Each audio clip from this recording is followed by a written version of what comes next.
Seeker, if you have opened this video, it is because some part of you already knows. You already know that the person you have been waiting for is not coming. You already know that the phone call you rehearsed in your head 1,000 times is not going to ring. You already know that the recognition, the apology, the letter of redemption you have imagined in silence for years will never arrive. And what hurts is not the absence. What hurts is the belated realization that you have spent half your life waiting for a rescue that was never on anyone's agenda but your own. Carl Jung wrote a sentence that seems simple, but that destroys entire architectures of personality when it is finally understood. Until the unconscious becomes conscious, it will rule your life, and you will call it fate. And your fate, until this moment, has been waiting. Waiting for the father to understand, for the mother to see, for the partner to wake up, for the brother to apologize, for the boss to recognize, for the friend to reciprocate. You are not living your life, Seeker. You are meeting the deadline for a parcel that was never posted. And today, in the next few minutes, I am going to dismantle, piece by piece, this machine of expectation that lives inside you. Not to console you, not to embrace you, to give you back the only thing you have always had and never knew how to use, yourself. Because the day you realize that no one is coming is the day you can finally arrive. There is a specific instant, and perhaps you have already experienced it, in which something silent breaks inside. It is not a fight. It is not a trauma. It is not a movie scene. It is more subtle. It is an ordinary breakfast, a Sunday afternoon. A moment when you look at your own life from above, as if you were a drone and realize no one is coming. No one is organizing a rescue plan. No one is at this very second thinking about how to save you. People are busy with their own pains, their own bills, their own masks. And you, who for years served, listened, held things together, waited in silence, are alone. Not alone in the melodramatic sense. Alone in the structural sense. Alone like an adult who realizes that childhood is over and that the line for a lap to sit on does not exist. This awakening does not come with fanfare. It comes as a strange stillness. You sit on the sofa and notice that the silence is no longer hurting you. It is informing you. You look at the ceiling and notice that your breathing has changed. You walk down the street and realize that the people passing by are not saviors in disguise. They are just people.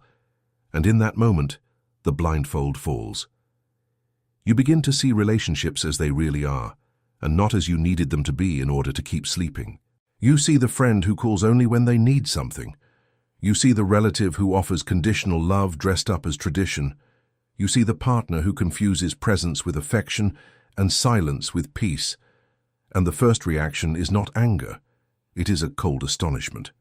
As if you had woken up inside a house you always thought was yours, only to discover you were merely a guest.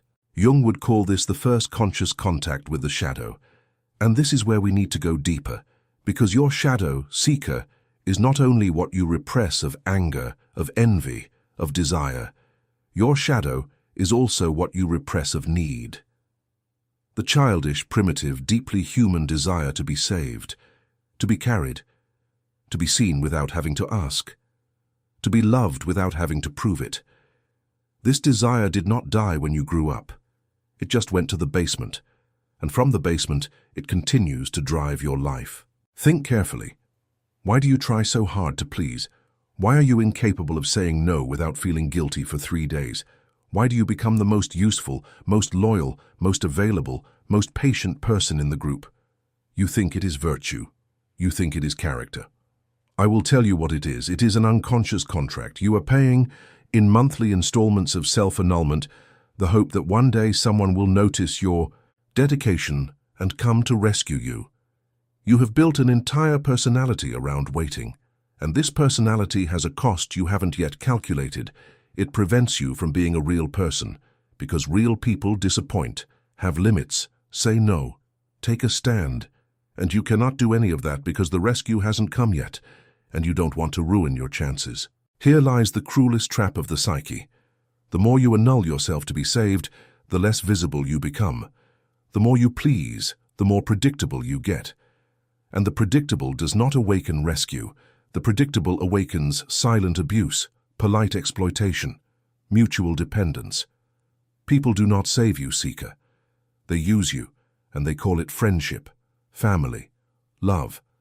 And you, from the depths of your unconscious, keep believing that if you give just a little bit more, if you endure one more time, if you keep quiet for one more round, they will finally see you. They won't. Not because they are monsters, but because you taught them that this is your role, and no one abandons a role that works for the other side. And that is exactly why I prepared the Código do Despertar for you, seeker. Because understanding Jung in theory is one thing, but reconfiguring your internal system is something completely different. The Código do Despertar is not a course. It is a 60-day map with a daily lesson surgically built upon the depth psychology of Carl Jung to dismantle this waiting mechanism that has kept you trapped for decades. Each day, a key. Each key, a piece of your shadow exposed to the light, translated into practical action. You will learn to identify the unconscious contracts you signed in childhood, to unmask the patterns of self-annulment, and to build the only thing that can save you, an internal axis that does not depend on anyone's gaze. The link is in the first pinned comment of this video. When you click, leave a comment down below with the word Despertar. This comment is your first symbolic act as someone who has decided to stop waiting. Those who understand, act. Those who wait, repeat. And while you are still processing, let's move forward, because the next layer is where most people collapse. There is a silent illusion that sustains almost all human relationships, and it has a technical name, the illusion of reciprocity. You believe deep down that the emotional universe works like a scale. You give, the other reciprocates. You listen, the other listens. You support, the other supports. This is the script your mind has been repeating for so long that you don't even realize you are repeating it anymore. And that is exactly why every disappointment catches you by surprise, even when the signs were blinking like a broken traffic light for months. The naked truth is this: attention is not love. Presence is not commitment. Occasional remembrance is not care. A birthday message is not a bond. People confuse these things because the human brain is a machine that fills in holes. Where clear signals are missing, it invents a narrative. And you have spent years building elaborate plots on top of small gestures, attributing depth to relationships that were, in essence, transactions. I am not saying that people are cold.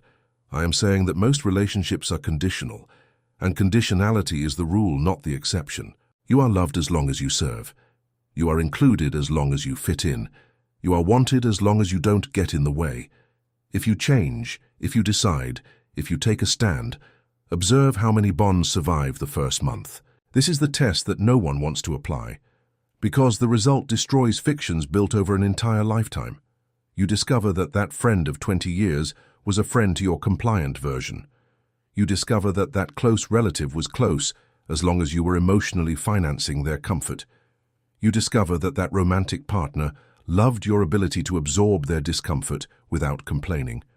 And then comes the hardest phase, the silent mourning. You start to keep vigil in secret relationships that technically still exist, but which internally have already collapsed. You smile, talk, keep up appearances, but something has died. And that something is the fantasy that you were loved for who you were, and not for what you provided. Jung would say this is the gateway to the individuation process. But individuation isn't a pretty word to put in an Instagram caption. It is a process of controlled demolition. You need to tear down the character you built to be palatable and begin to rebuild, from scratch, an identity that doesn't depend on approval. And this necessarily involves understanding the masks you wear without realizing it. Every person, without exception, wears masks. Jung called this the persona. It is not a lie, it is not hypocrisy, it is a social function. You wear one face at work, another with family, another with friends, another with strangers. So far, so good, so healthy, so human. The problem begins when you forget you are wearing the mask. When the mask grows roots into your skin and you no longer know where the character ends and you begin. This happens to more people than is admitted. You don't know what you like, you don't know what you think. You don't know what you want. Because for years you have outsourced these answers to the environment. You like what the group likes. You think what is safe to think. You want what is acceptable to want. And then comes the pressure. A firing, an illness, a betrayal. a move to a new city, a death in the family, something big. And in that moment, the mask cracks. Not because the event was too strong, but because your internal structure was too fragile. And you discover, with polite horror, that the connections you thought were solid were, in fact, superficial. The people who vanished didn't vanish out of malice. They vanished because the bond was with the mask, not with you. And the mask, now cracked, no longer serves their purpose. You become inconvenient. And the inconvenient do not receive visitors. And it is here that I ask you for 5 seconds of brutal honesty. How many of your relationships would survive if, tomorrow, you stopped being useful? O Código do Despertar was created precisely to rebuild the internal axis before life forces the fall. Link in the first pinned comment. Those who act before the collapse traverse it. Those who wait for the collapse suffer double. Let's go down one more floor. There is a layer of human relationships that almost no one wants to face, because facing this layer requires admitting that you participate in it, even if, in theory, you are a good person. I am talking about hidden emotional dynamics. Every human interaction, even the most innocent, involves invisible negotiations. You exchange attention, validate, withdraw, return, ignore, reapproach, and the other does the same. Most of this dance is not conscious, but it completely shapes your relationships. Think about a pattern that psychology calls intermittent reinforcement. It is the same mechanism that keeps a person betting on a slot machine. It is not the constant gain that is addictive. It is the unpredictable gain. You never know when the other person will be affectionate, present, attentive. And precisely because you don't know, you become a hostage to the oscillation. When they draw near, you feel relief, and relief is confused with love. When they pull away, you feel anguish, and anguish is confused with the depth of the bond. This emotional tug-of-war is what keeps intelligent people trapped in relationships that any outside observer would see, in 3 minutes, as degrading. And the most disturbing thing is that much of this is not conscious manipulation on the other side. It is a psychological autopilot that both sides execute without realizing it. One approaches, the other pulls away. One demands, the other flees. One annuls themselves, the other abuses. And the dance continues because it is feeding old wounds in both. You are not with that person out of love. You are with that person because both of your nervous systems have learned to regulate themselves through mutual discomfort. It's not poetic. It is physiological. You are literally addicted to an internal chemistry that confuses tension with connection. And where did this start? Almost always in childhood. There is no escaping this. The patterns you repeat today, with bosses, partners, friends, family, were designed in the first years of your life. In interactions you don't even remember anymore. If you grew up having to earn affection, today you earn it. If you grew up being the strong one in the house, today you carry the burden. If you grew up being invisible, today you strive to be seen. If you grew up being the savior of your parents, today you adopt others as projects. And every time you repeat the pattern, you are not living a new relationship. You are reenacting with different actors an old scene that never ended well. That is the reason why you feel in honest moments a strange sense of emotional déjà vu. Why do I always end up in this type of relationship? Why do I always attract this type of person? Why do I always repeat this mistake? You don't attract anything, seeker. You select unconsciously partners who will give you the chance to try to fix with them what was left pending back then. And since the original stage collapsed decades ago, the play never ends. You live in a loop. And the loop consumes the energy you would need to build a new life. And at some point, this castle of illusions collapses. It may take 30, 40, 50 years. But it arrives. You wake up one day and realize that unconditional love, the way you imagined it, does not exist. That most bonds are woven with need, not purity. That many people you love you for the role you fulfill, not for the soul you are. And this realization does not come as an immediate liberation. It comes as a dark void, as if the floor had vanished. You no longer know who to trust, what to believe, what to offer, what to This is the exact point where many people give up. They return to the anesthesia. They go back to the old relationships, even knowing they make them sick. They go back to the old behaviors, even knowing they imprison them. Because the truth is unbearable when you do not have an internal structure to sustain it. Knowing that no one is going to save you and not having the psychological resources to save yourself is the worst possible combination. That is why so many people read Jung, watch videos like this one, go to therapy, and yet remain the same. Knowledge without structure is just another burden, and that is precisely why I built the Código do Despertar as a 60-day journey and not as a one-sitting course.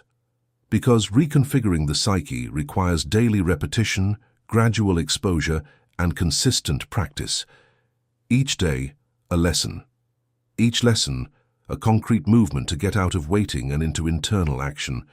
You will learn to recognize your unconscious contracts, to dismantle your survival masks, to shield yourself against emotional manipulation, to interrupt the loops of repetition, and to build an identity that doesn't need an audience to exist. The link is in the first pinned comment. If you have made it this far in the video, it is because your unconscious is already asking for passage. Ignoring it now is just another postponement. And postponement, for those who have understood what is at stake, is self-sabotage. Decide. Because the final truth seeker is harsh, but it is the only one that sets you free. No one is going to save you from yourself. No partner, no friend, no book, no video, no guru. No one. But there is a detail that changes everything, and it is the detail that few have the courage to say. No one is going to save you, but also no one can stop you. The same reality that takes away from you the fantasy of rescue gives back to you absolute power over your own life. And this power is the most expensive currency in the psychic universe, because it can only be exercised by those who decide to pay the price of no longer having anyone to complain to. Loneliness ceases to be a punishment. It becomes space. Limits cease to be walls. They become contours. Silences cease to be abandonment. They turn into music. And the stranger you have always been to yourself slowly begins to become a friend. You discover that you can endure more than you thought, that you feel more deeply when you stop running, that you laugh more truthfully when you stop acting, that you choose better when you stop begging, and then at a moment no one announces, you realize you have stopped waiting. Without ceremony, without a farewell, you just stopped, and in that stopping, your arrival dwells. You will notice that the right people start to appear, not because the universe answered your prayers, but because you finally stopped begging for scraps. You will notice that old decisions, which seemed impossible, now fall like ripe fruit. You will notice that fear still exists, but it has lost the remote control to your life. This is the psychological state that Jung called individuation. It is not enlightenment. It is not constant happiness. It is authorship. You become the author of your own story, even on the dark pages, even in the incomplete sentences, even in the chapters that hurt. And now the moment has arrived for you to close this video. You can close it and go back to your life as it was. You can keep calling your paralysis patience. You can keep calling your waiting faith. You can keep calling your emotional dependence love. You can. It is your right. But know that from this minute on it is a conscious choice. You can no longer claim ignorance. The unconscious has been named. The shadow has been pointed out. The door has been shown. The link to the Código do Despertar is in the first pinned comment. 60 days. One lesson a day, one key a day, a piece of yourself back a day. No one is coming, but you can. The door is open. The choice is yours. Decide.